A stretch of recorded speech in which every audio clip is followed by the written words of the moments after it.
Welcome back Welcome back. to the Way of Healing. We literally just did this 2 minutes ago. This is what happens, though. This is entertainment. This is video. This is take 2 because we realized that we weren't rolling. No, we were rolling. We were rolling on the camera. We weren't rolling on the No, computer. we were. I moved the computer. Yeah. And it Unplugged the audio. unplugged. That was rehearsal. Yeah. So we back. did swimmingly, I might add. So this is the Way of Healing. And we, as you can see, are in a fabulous new space. It's OJ's new place of work. Yeah, out here in Santa Monica, next level holistic healing with my partner Joe, who we had on the podcast very early on. Yeah.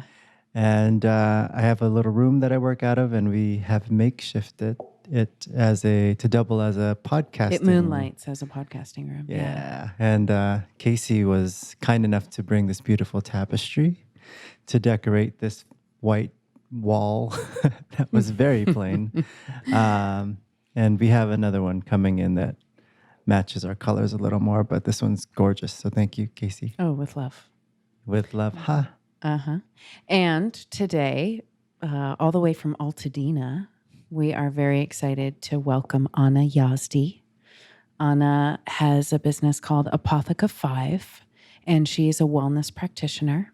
And she looks really lovely in front of this tapestry. So, Anna, please introduce yourself a little bit more to our listeners, to our audience, and let us know what Apotheca 5 is all about. Sure. Yeah. First, I'd like to thank both of you for having me. This is my first podcast. I'm very excited. Shout out to Patrick. Shout out to Patrick. Thank you, who connected us. Holla. So, Apotheca 5 is my wellness practice, and it's also a place where I have created so I can share a lot of the information that I've gained through the last 20 years of my life that I've applied to my own life that has helped me in different ways, and also the people that I love. So it's a forum in which I can share this information, and as I grow with the information and learn more information, I can just interact with people and get their feedback, and we can grow together. But it's also a place where I can share information about my wellness practice. And I've really officially reopened the doors to my wellness practice in May of this year. Congratulations. Wow. That's huge. Thank you. Awesome. Yeah, I've finally stepped fully and intentionally back into this space after a long hiatus. I was working full-time for a company for 13 years, an amazing company, and also dealing with my mom had some health challenges that I was dealing with, and then I had some health challenges that I was dealing with, and then a good friend of mine, and I really could only focus on myself and the people closest to me, so I really had to walk away. And I'm finally in a place that I feel that I'm strong and I'm in the moment, and I can really fully step in and also bring all the things that I've gained through my experiences and offer them to my clients. And it's really been beautiful the way that it's been growing and evolving. It's like got a life of its own, and I'm really learning to trust my intuition and allow it to unfold the way that it does, and also be comfortable with not knowing everything, because that's the space in which it can thrive and grow and become its own thing. So that's what's happening at Apotheca 5 right now. Oh, yeah. I want me some of that. That's awesome. Oh, man. Such good stuff in that. I'm like, where do we start? There's a recurring theme that we're noticing. You probably, our last guest, one of our more recent guests was also talking about how her work is bringing her own experiences of what has helped her on the journey to others. Yeah. Go ahead. It's like that with a lot of people. It's we had someone with Lyme that really got into energy work because of Lyme. And her own experience with her own experience and her own experience with the healing, and then she wanted to share that with other people because she had such a profound experience. So with craniosacral, so she does a combination of craniosacral Reiki, and so what? Let's see, what is that in that jar over there? So this is Are we ready for this? Are we ready? I think you're ready. Okay. I think you're ready. Okay. This is what I call Breast Friend Salve. Great name. And I guess I'll just dive into my story. And this is, along with stepping into this practice, I have finally gotten to a place where I'm strong enough that I can tell this story. So I'll just get into it. 8 years ago, my mom was diagnosed with breast cancer, and I really realized I was an empath during that process. I was her main caregiver, my dad and I, but I was a different kind of caregiver than my dad. And I used to sit with her when she was getting chemo and imagine what she was experiencing as if it was me. So a month after my mom was done with all her treatments and everything, and my mom was really great because she did all the Western stuff, but she also did all the stuff that I recommended to her. And like she gave herself shots in her stomach of something called Iscador, which is from the holly plant, and they use it a lot in Germany for women with breast cancer. And she was amazing. So a month after she was done with her treatment, I was diagnosed with breast cancer. Holy crap. I had a feeling it was going there. Yeah. Whoa. And neither of us carry the gene, and that really took me on a long journey, a very, very long journey, which included so many things. Of course, the basics, diet and taking care of myself and putting myself first and self-love and all of those, what I think are basic things that one needs in order to be healthy and truly thrive. But then also I dove into working with plant medicine, which I had been thinking about for about 5 years before that. And when I was diagnosed, I didn't tell very many people. In fact, I didn't tell my parents for 2 years until I knew that I was on the other end of it, because I knew that, one, my mom was just recovering and they had just been through hell, and two, wishing my parents were something that they weren't it wasn't the time for it. And I knew that I was going to make decisions that weren't necessarily going to be comfortable for them. They weren't comfortable for me either. I had to rebel against authority a lot. And that was something that a lot of people aren't comfortable with.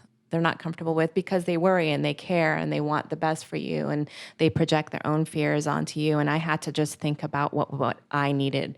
It was about me only. And so I didn't really tell anybody, and I dove into working with plant medicine. And in that, I started to learn about how our emotions and thoughts affect everything. And now I think that this was 7 years ago. So I think now we're in a place where that's a normal conversation, or at least I'm hearing it a lot. I don't know, maybe it's just in my bubble that I'm hearing it more and more. And I'm sure when I step out of my bubble, it's still a foreign concept for a lot of people. I forget sometimes that not everybody lives in my bubble. We all do, trust me. But it really, I feel like that is the crux of what really helped me heal, was understanding the emotions that were around what helped me manifest this thing in my body, and then also how to let it go.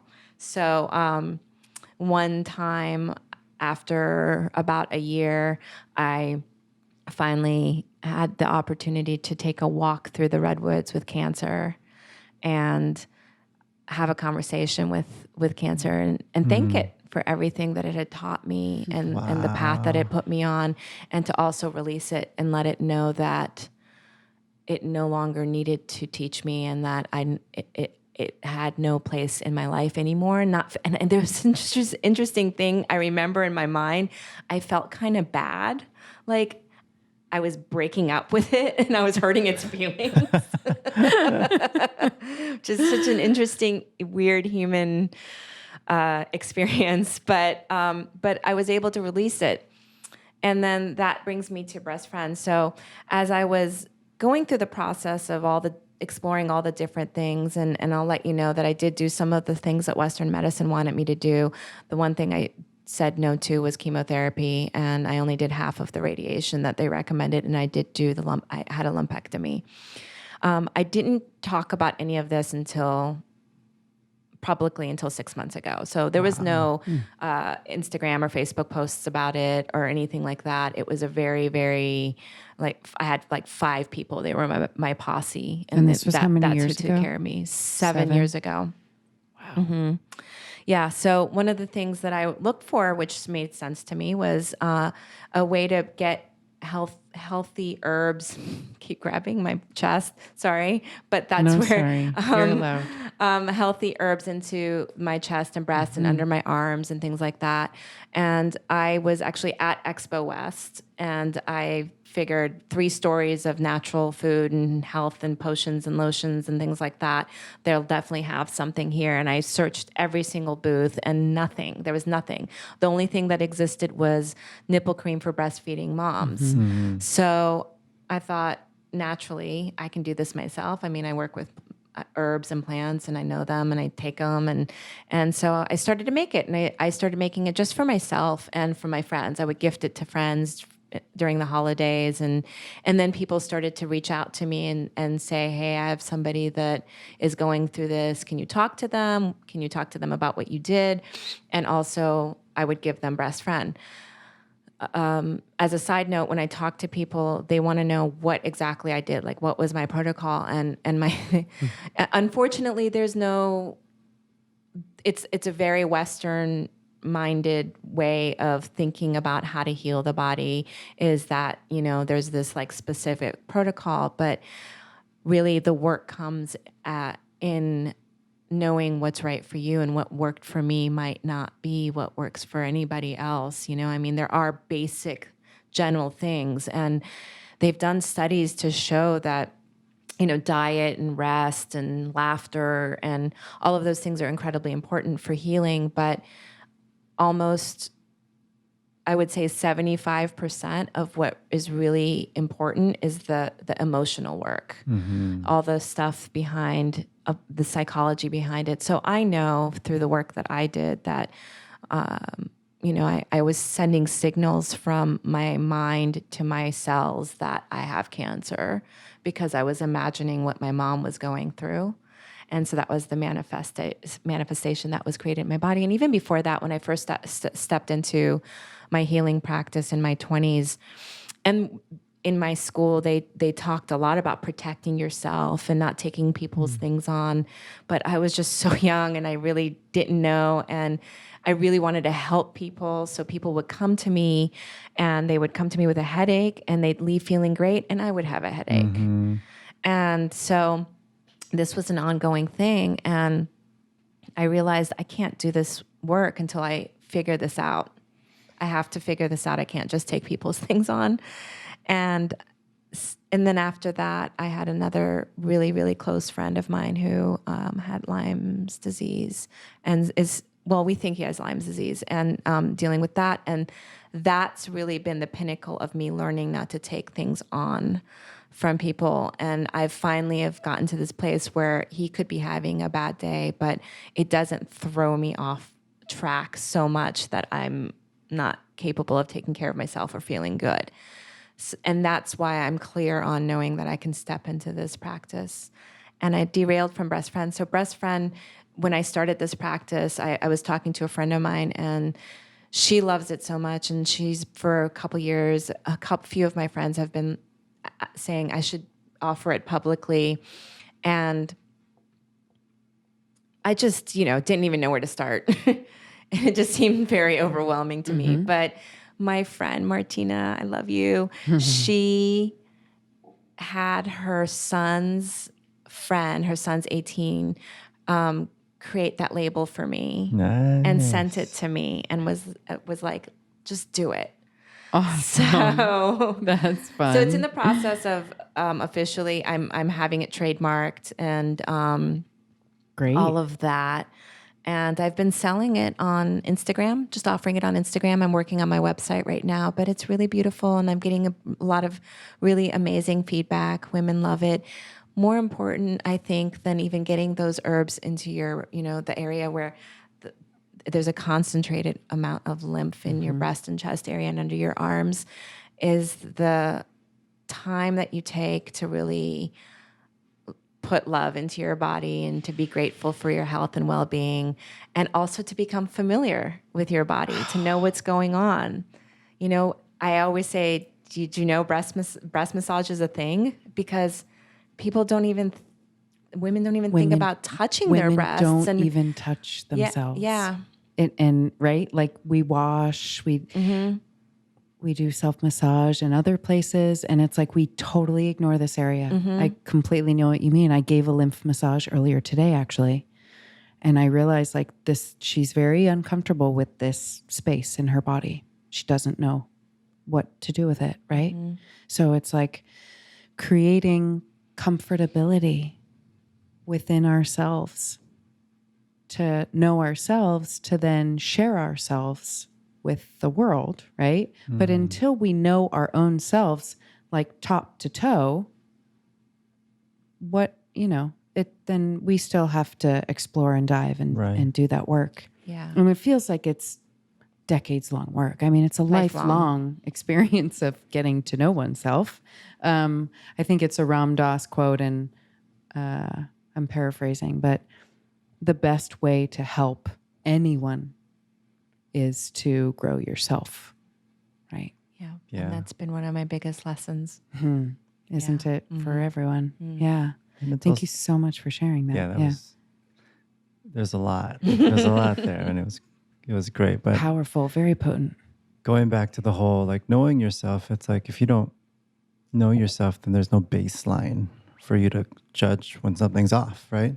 If you're not in tune with yourself and your body and your energy, then there's no baseline to say, oh, something feels different. Something may be off. Something may be seriously off, but you don't know because you're so disconnected and you're waiting for someone else to tell you what's wrong with you when in reality, they don't know, right? There's all these new sicknesses and diseases that me and Casey were just talking about it that are popping up out of nowhere, where 50 years ago, they weren't even a thing. And it's just because doctors are just, not even doctors, but people are just trying to put a name to a disease and call it something because the symptoms are very similar when something pops up, when in reality, it's like, it may or may not be that. You may or may have not been diagnosed with Lyme or an autoimmune disease, and not saying that those doctors are wrong, but doctors are very specialized in what they know. And so if someone is like, I'm a Lyme doctor and I've seen Lyme a million times, you come to them with symptoms that are very similar to Lyme, they're going to call it Lyme, and it may or may not be, right? And so I think it's pretty cool that you're talking about the whole self-care and connecting with yourself piece. That's huge, and that's something we preach to our listeners all the time. Yeah, it's one thing, I think, to talk about it, but for it to truly sink in what that means, hopefully it doesn't take something big like an illness to teach everybody how important it is to take care of ourselves, to truly learn how to be comfortable with loving ourselves. And that's not to say that I always feel I'm in the space of self-love. I'm not. And I've definitely gone through major moments in my life where I've grasped for that feeling, and then moments where I have felt it. I think that those moments where I haven't felt it are the ones that have taught me so much, but I don't want for people to have to go through that all the time. So hopefully when we speak these words, it'll sink in and invite people to really give themselves permission to take the time to take care of themselves and to love themselves. I think that my work, the intention behind my work is to help ease and release the nervous system. It's all around the nervous system. And I didn't know that was my work really, but I've been studying the nervous system for about 4 years. And my friend who I mentioned who might have Lyme, and when we go back to these illnesses, I call them mysterious chronic illnesses.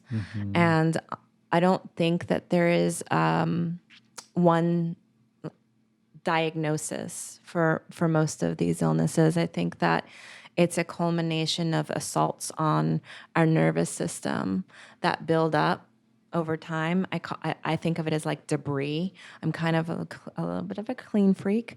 And so when I sweep my floor and then when I work on my nervous system, I think of it as like I'm sweeping my nervous system, Nice. cleaning my nervous system. And you need to sweep or clean often. And it's the same thing with our bodies. And so with the mysterious chronic illnesses, it could be that somebody has, for instance, a really bad car accident, and then they have a loss, and then they work in a building with mold, and then the resilience goes down more and more and more, and then eventually they come in contact with something that we come in contact with every day, but then that nervous system finally just collapses and can't deal with it anymore.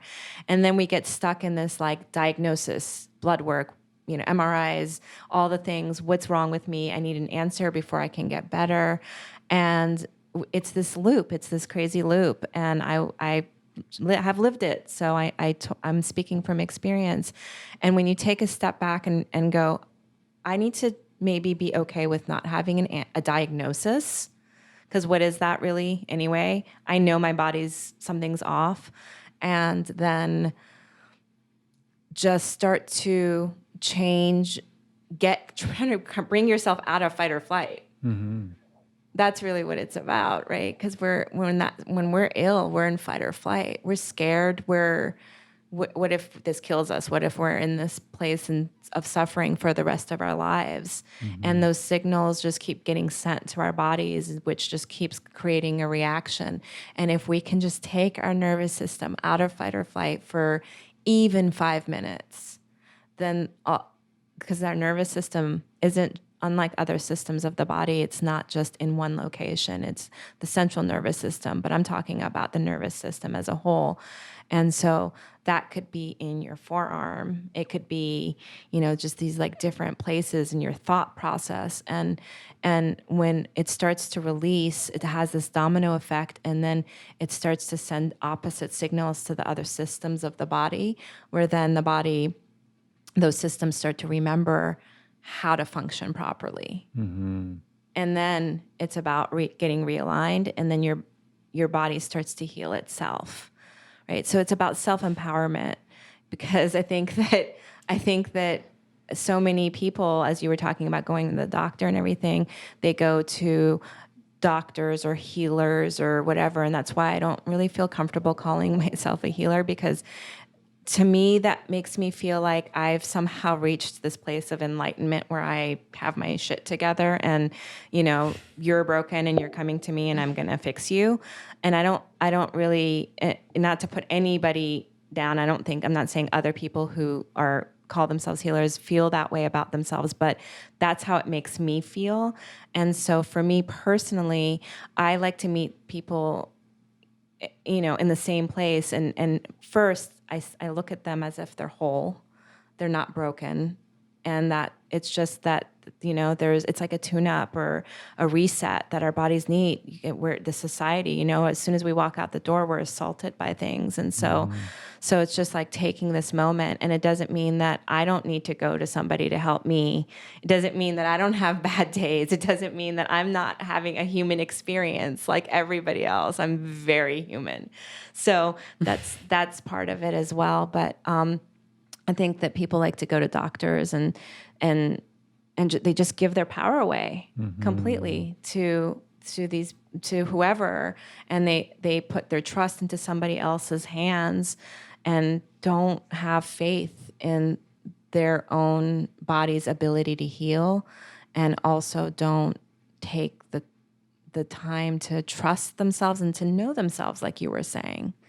And it comes down to getting to know yourself and loving yourself and trusting yourself. And it's scary.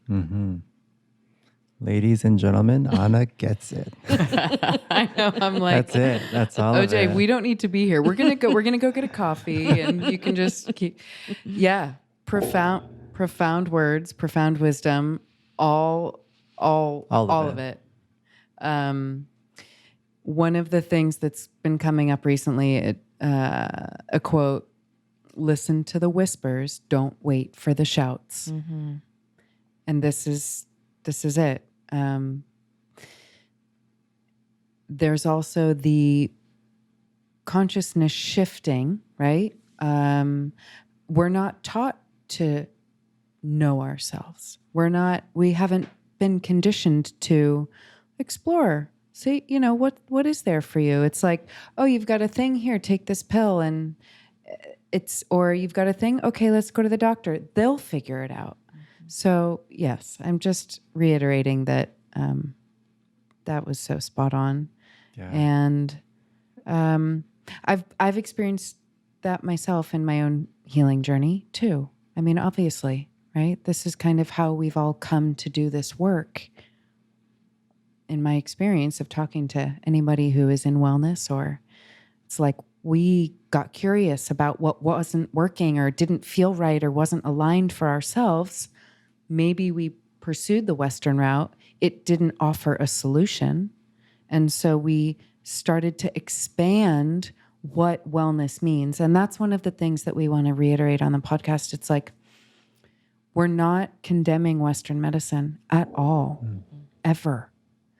What it is the need to recognize how large the spectrum is and how much else there is there that can be more effective or differently effective, or this piece incorporating this at the right time could be that thing that you need that allows you to drop into your parasympathetic nervous system.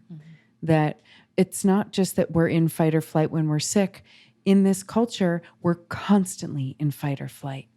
And so part of the job of the practitioner is to hold space for the client to find their parasympathetic, right? You take a break.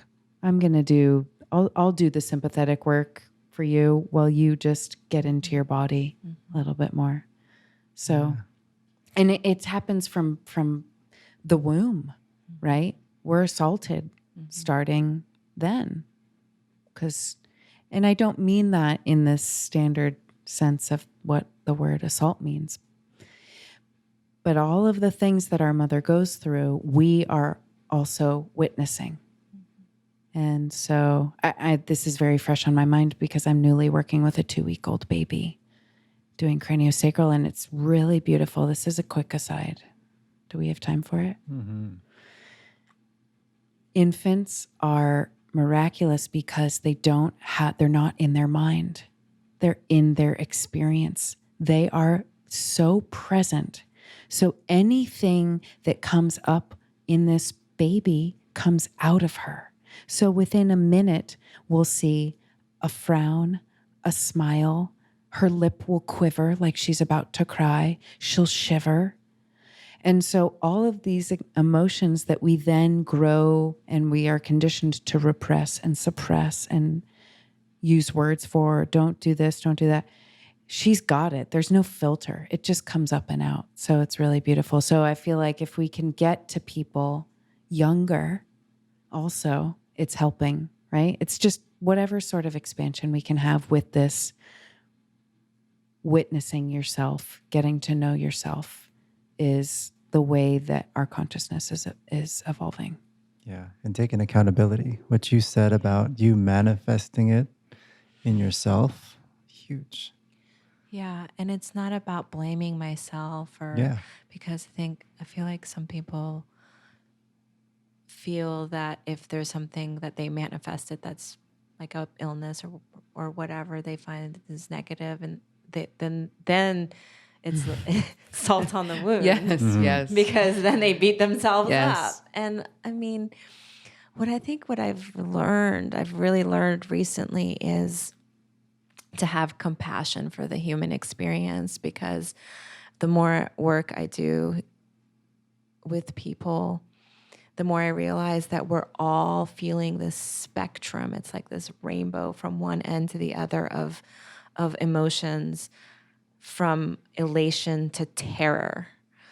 And like it really is like the gamut in one day usually, even though we're not always conscious of it, right? We're like, oh my God, this is amazing, and then oh my God, I mean, it's like you go through all of it, and we're things are coming at us, and we're unlike babies who can just have the experience. It just goes into our subconscious and starts to play on these loops that we have playing. Like it goes into the category and plays on whatever loop it plays on, and until we become aware of it and do something about it. But beating ourselves up is not the answer. Being hard on ourselves and having these outrageous expectations to be positive all the time, or enlightened, or whatever that might be. I feel like there's this it's just this other dogma of pressure that we put on ourselves, and rules and stipulations that we put on ourselves to be a certain way, rather than just allowing ourselves to be. Right. And like actually feeling, so that those feelings can process through us and then leave us instead of carrying them. I think the attachment to being a certain way is what gets us, right? We are attached to being positive all the time, and we're not, is when we start shaming ourselves and beating ourselves up. But you can be negative and not be attached to it, right? It's okay to be negative and say, oh, I'm having a fucking bad day, but it's like, I'm just having a bad day, and that's okay. And you let yourself be there, and you let yourself experience that, but also recognizing that when it's gone, it's gone. When I'm out of my funk, I don't have to be in my funk because I said my day was in a funk, right? It's like I'm having a shitty day, and all of a sudden, oh, yeah, I'm good now. Like I can carry on. I don't have to carry on the baggage from the rest of the day. But I know a lot of people that's like, well, my day started off shitty, so the rest of my day is going to be shitty. Keep it that way. Right. And you've missed the whole point of the day. You missed so much opportunity to connect and to love and to experience, because you're so attached to this is how my day is going to be, rather than being present with, what's going on at the moment. Yeah. Yeah. And it's like that with healing too. It's like some days are good, some days are bad, and trying not to be too attached to your health even. Like you can work at it, you can be diligent about it. But if something wants to pop up to teach you something, it's going to pop up. And a lot of people are so hard on themselves because like, oh, I've done everything right. I eat organically, I meditate, I pray, I do all these things, and I still get sick. And it's like, well, it happens and it's okay. And just be with it and see what else is there, rather than like beating yourself up over why is this happening to me. Agreed. I think about emotions as ocean waves. And, sometimes the surf is rocky and choppy, and sometimes it's very smooth and docile. And this is sort of how emotions are. And so recognizing that they come in waves, and that energy is waves. And where the problems occur is when we block the energy from movement. So then it's energy that gets stuck in different places in the body. And then that becomes an energetic adhesion, or a lesion, or a funky thing, or a pain, or a disease, or like you were saying, it knocks down the immune system to such a degree that then symptoms flare up. So thinking back to your experience with your healing journey, I can only ask you the question of how much more wisdom you feel like, you're in this place now versus before you went through that journey for yourself, and how different it is, right? Wherever you were, I know that you were already on the path of, you had already gone to herbal school, right? You went to New Mexico. I went to the New Mexico School of Natural Therapeutics in my early 20s. I'm 46. I just said that out loud. 46 and a half. Even better. She's the shit.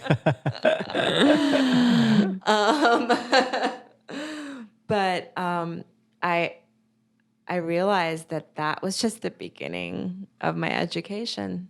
That was just it was the door opening to my education. And I had, like, when I think back, I had no idea what door was opening and where it was leading me to and what I was going to go through to be where I am today. And I'm really grateful for it. And one of the things that I pray for whenever I sit in ceremony or do deep work is, please allow me to learn my lessons in, like, the most gentle way possible from now on.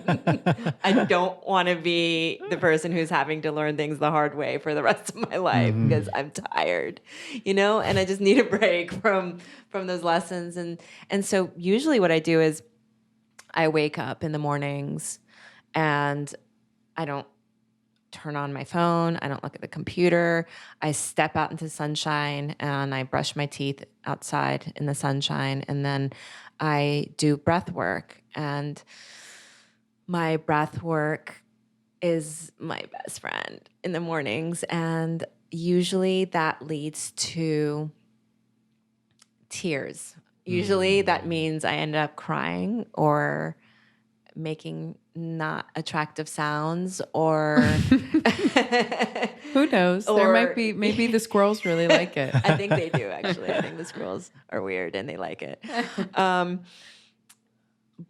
what kind of breath work is it? right now I have been doing, I guess they call it holotropic breath work. Right now it's, so I just went to, I took a workshop with my friend Scott Schwank. I don't know if you guys know who he is, but he calls it ecstatic breath work, and he teaches at Wanderlust, and but he also has an online course, and it's really, really great. So it's similar to that. It's just 2 breaths in, 1 breath out, all through the mouth, and I do it for about 20 minutes, and I usually do it with the Amp-Coil,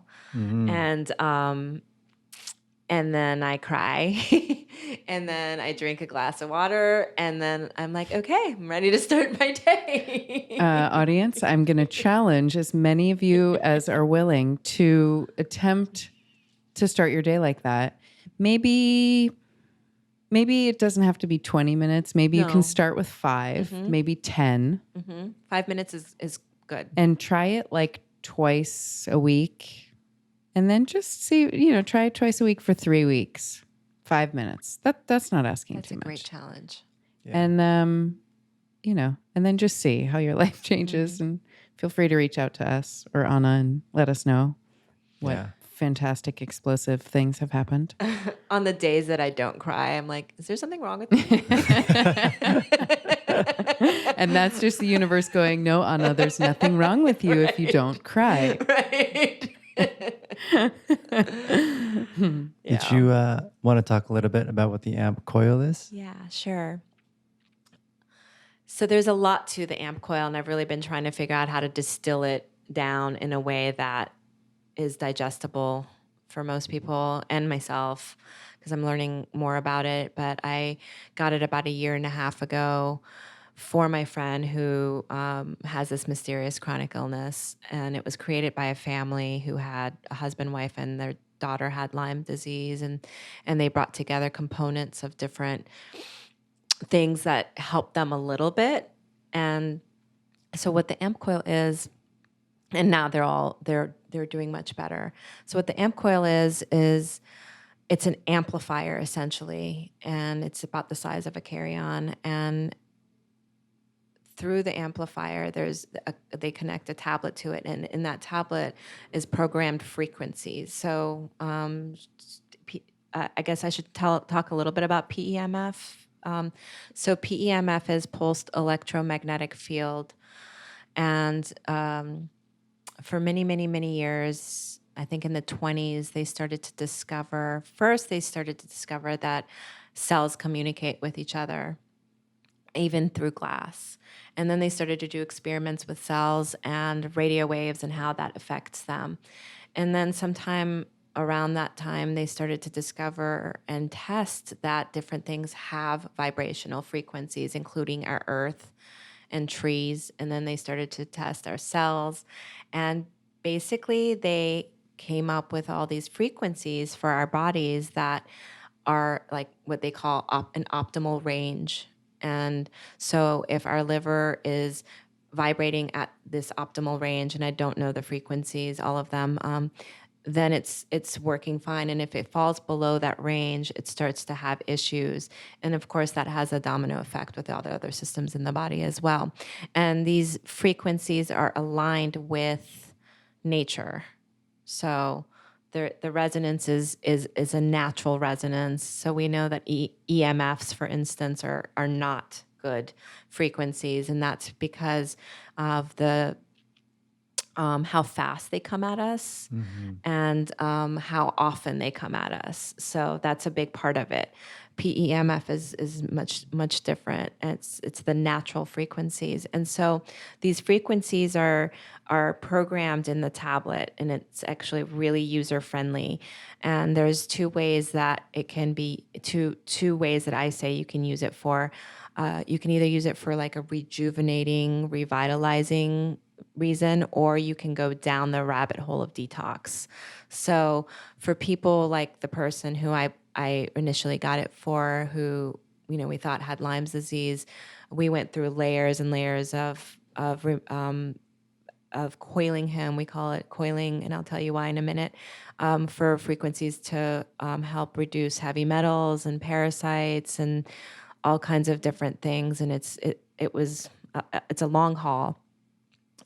Because programs are anywhere from like 30 minutes to an hour. And you have to do them consistently. And it's really hard because he lives in Mexico. And so I would fly out there. And when I was there, I would make sure he was doing it every day. But when I wasn't there, it's really hard for somebody to take care of themselves when they're sick and can't get out of bed. So, but I do think I was telling you earlier, he's much better, not much better, but he is improving. There is visible improvement, and I feel that the Amp-Coil has really been a big part of that, and also nervous system retraining exercises that he's doing is a big part of it as well.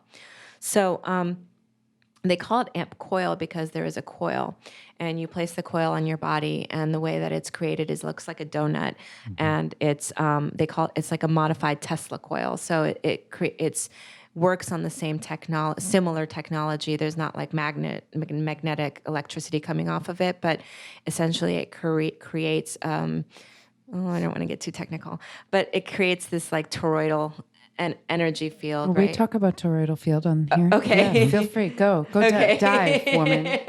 Swim us into the ocean. I'm really trying to keep it simple. So if you guys have any you're suggestions brilliant. on how to Share that brilliance. We talk about polarity, and you're good. Okay, great. So it creates this toroidal frequency field, and the main difference between the Amp-Coil and other PEMF devices, as far as I understand, is that the Tesla coil actually helps the frequencies penetrate past the blood-brain barrier.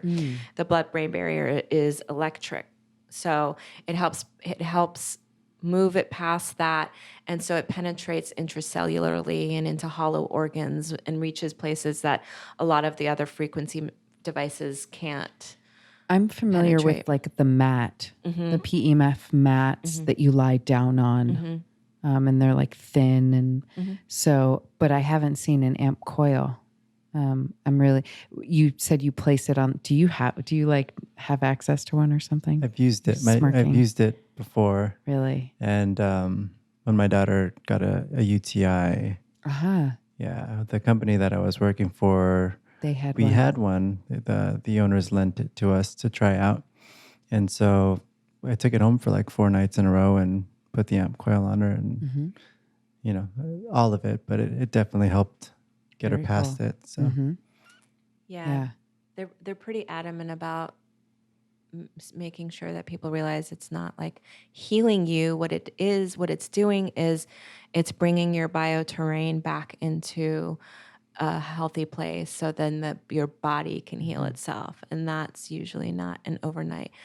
That's one of the hard things I think people have with ancient medicine is, as opposed to Western medicine, is that it's not this like Instant. I took antibiotics, I had an infection, I took antibiotics, and the next day I could feel my infection going down. It's not instant. It's not. It's like sometimes it's not even noticeable until one day you just wake up and go, oh, I think I actually feel better. So it takes. Part of the beauty of that, yeah. Sorry, go ahead. No, I was just going to say it takes a modicum of faith and dedication to keep doing something and not see instant results. Well, and you talk about the PEMFs and EMFs, and why EMFs are bad is because they're constant and they're pulsing and they don't go at a rate that aligns with our own bodies.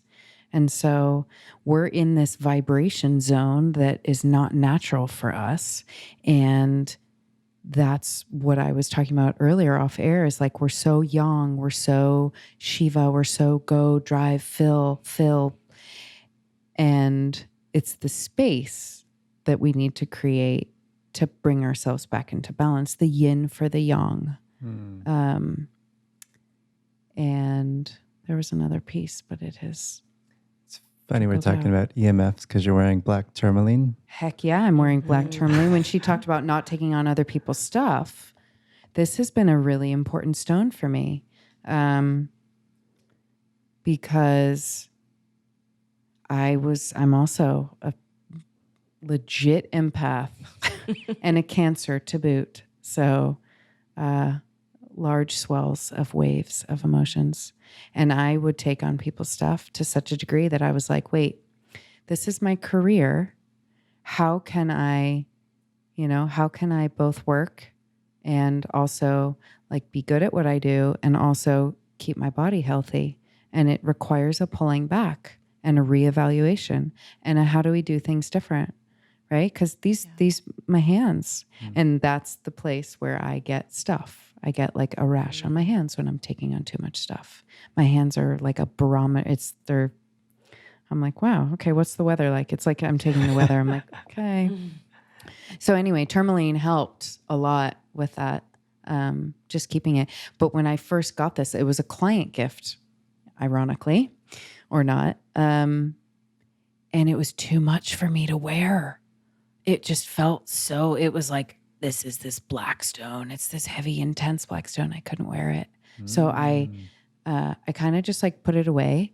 And then I was looking for it and I couldn't find it. I had lost it for almost a year. Then another piece of black tourmaline came into my life from a colleague. And then the second piece reappeared. It had been in a pants pocket of a pair of winter pants that I had like stashed away and didn't wear. And so it reappeared in my life at the time when I was ready to use it. It was like, Of course. yeah. There's a Russian stone, a really smooth black stone. What am I thinking of? It's not obsidian. Shungite. Shungite. I was going to say shungite. What do you talk to us about some shungite? Oh gosh. I don't know how deep I can go about shungite, but I have it in my water filter, and I have it by my Wi-Fi. I have it all around my Wi-Fi, Right. And I have it by my computer as well because it helps deflect those EMFs. And they've come out with the phone cases that have shungite, a thin piece of shungite on the back. So yeah, these are all really great things, peeps. Yeah, and it's actually not in its natural form smooth. It looks like charcoal. Right. Yeah, you're right. Yeah. I've just seen mostly polished, I guess. Yeah. Or tumbled. Yeah. Yeah, I love shungite. Sometimes I put it in my bath too. Groovy. Yeah, because water also magnifies waves. Yeah. I have a filter that looks like a ball that hangs on for my bathtub. So that the water that goes through gets filtered, and I put a bunch of shungite in there. Oh, neat. Brilliant. I know, I'm a little Oh my gosh. hacker, biohacker here. Field trip. Can we? Yes, come over, please. Yay. They're your witness. Okay. And speaking of,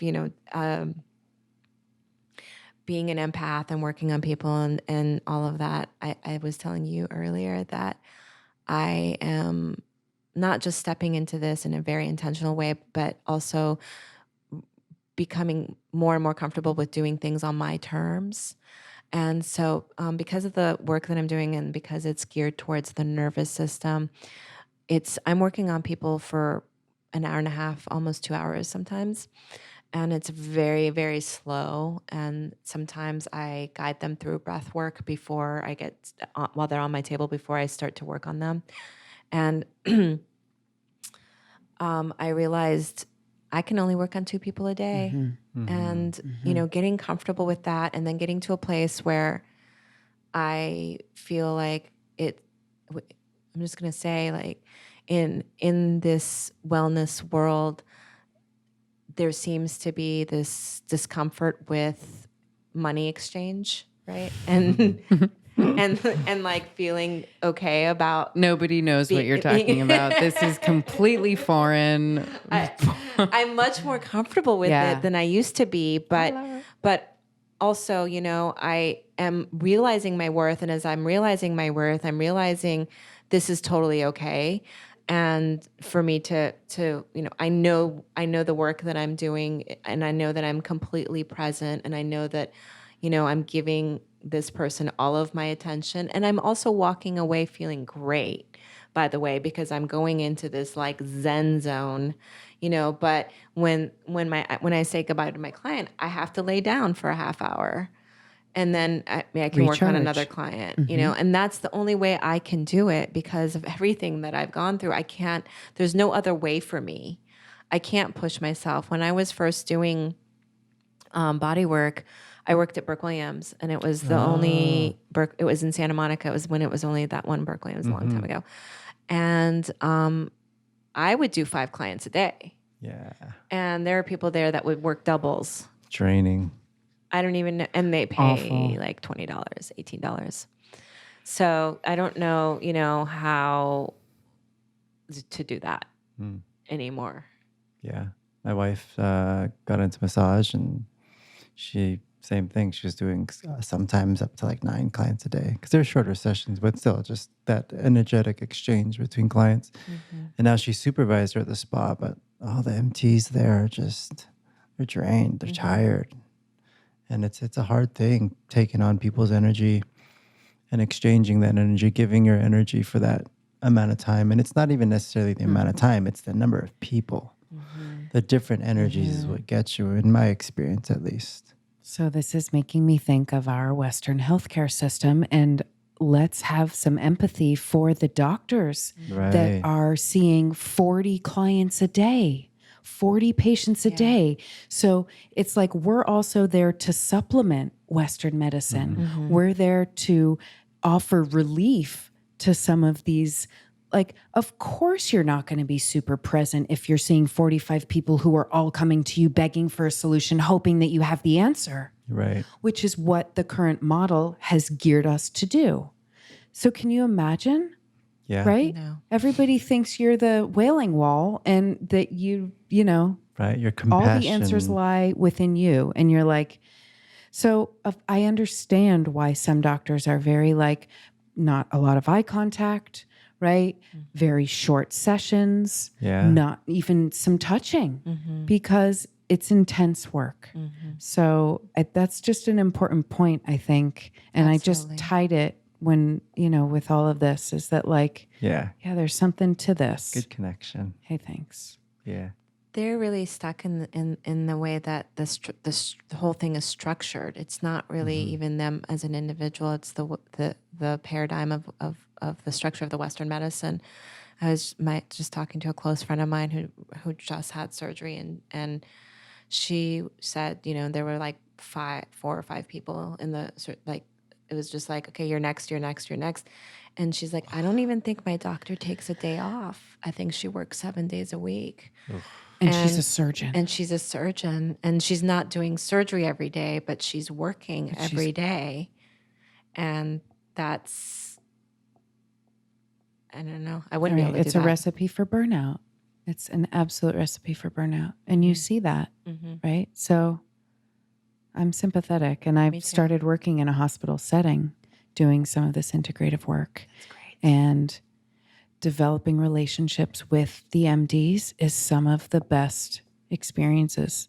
It's like they see that I come in and I'm offering something different that they're not offering, and that it is part of, again, augmenting the spectrum of healing and wellness. My goodness. Let's order a pizza and keep talking for another 2 hours, please. That would be awesome. I have truth bumps head to toe. Anna, what else is there? Is there anything that we've missed? How should people get a hold of you who are interested in your services or want to know more? Right now, Instagram is the best way. I've really embraced it, and I'm allowing myself to thrive in creativity and writing, and I also have a really good discipline in like not being on it all the time. I make a post and put my information out there, and then I don't need that dopamine hit. So, but Instagram is my go-to right now. Apotheca 5. Apotheca 5, APOTHEKA, and then the number 5, which is the 5 elements. Thank you for that. And I'm working on my website. I'm in the process of working on my website, which is I started before I even actually opened the doors to my practice, and it's still happening. So that I didn't realize that was going to be that challenging, but that's happening. Thing, yeah. Eventually that'll be official, and I'll be an official person. But haven't you learned anything in the last few decades? I know. You're very official. Thank you. You are the most official. Thank you. Yeah. So, and also people can text me. Is that kosher? You share whatever you want to share while I smell your Breast Friend Salve. By the way, that's for you. So you can, Thank you, Breast Friend Salve. Cool. Yeah, I can't wait. It smells great. It's the cacao butter that maybe takes over the whole scent. Oh, I Do you smell want to it. smell it? I smelled it. It's That's toasty. great. Yeah. I love it. It's really good stuff in here. Okay. Yeah. Can't wait. Thank you, Breast Friend. Yes, it's my pleasure. It's my pleasure. I'm going to offer, I can't wait to use it, and then I'll be able to share it with some of my clients. Yes. Yeah. That would be amazing. Okay. And so, it's small batch. I make it in my kitchen. So I have some jars right now, but I always announce when I make a new batch. And it's sold. It's not sold in any stores except for Cosm in New York. That's the only place that sells it. Congrats. Thank you. Yeah. Right. Yeah. It's not. It's right. It's only in Cosm and on IG. So far. Right. Thank you. Yeah. I mean, honestly, I don't want it to grow faster than I don't want to spend. Right. Like a crazy person in my kitchen all day, every day, making it right now, because there is a lot of love in that. I'm holding it to my heart. There's an incredible amount of love in that, and I want it to stay that way. So I trust that it'll grow as I can grow with it.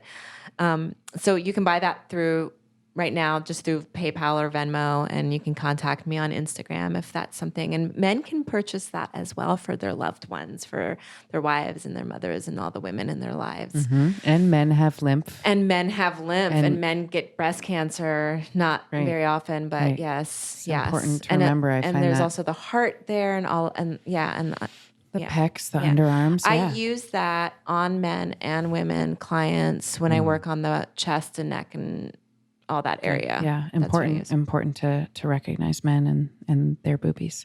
Yes. So you went to an expo. They didn't have a booth, and now you are representing with Breast Friend Salve. Representing. Do you have a booth yet? No. A boob booth. A boob booth. She's gonna have a boob booth. It's gonna have to be in the shape of a boob. Nice. Anna Yazdi, this has been such a pleasure. On the spectrum of what's it? There's terror and there's started with an elation. Elation. I'm way over in the elation side. So I just want to thank you so much for sharing your time with the Way of Healing podcast and with OJ and myself. And your story. Thank you for sharing it with us. Yeah.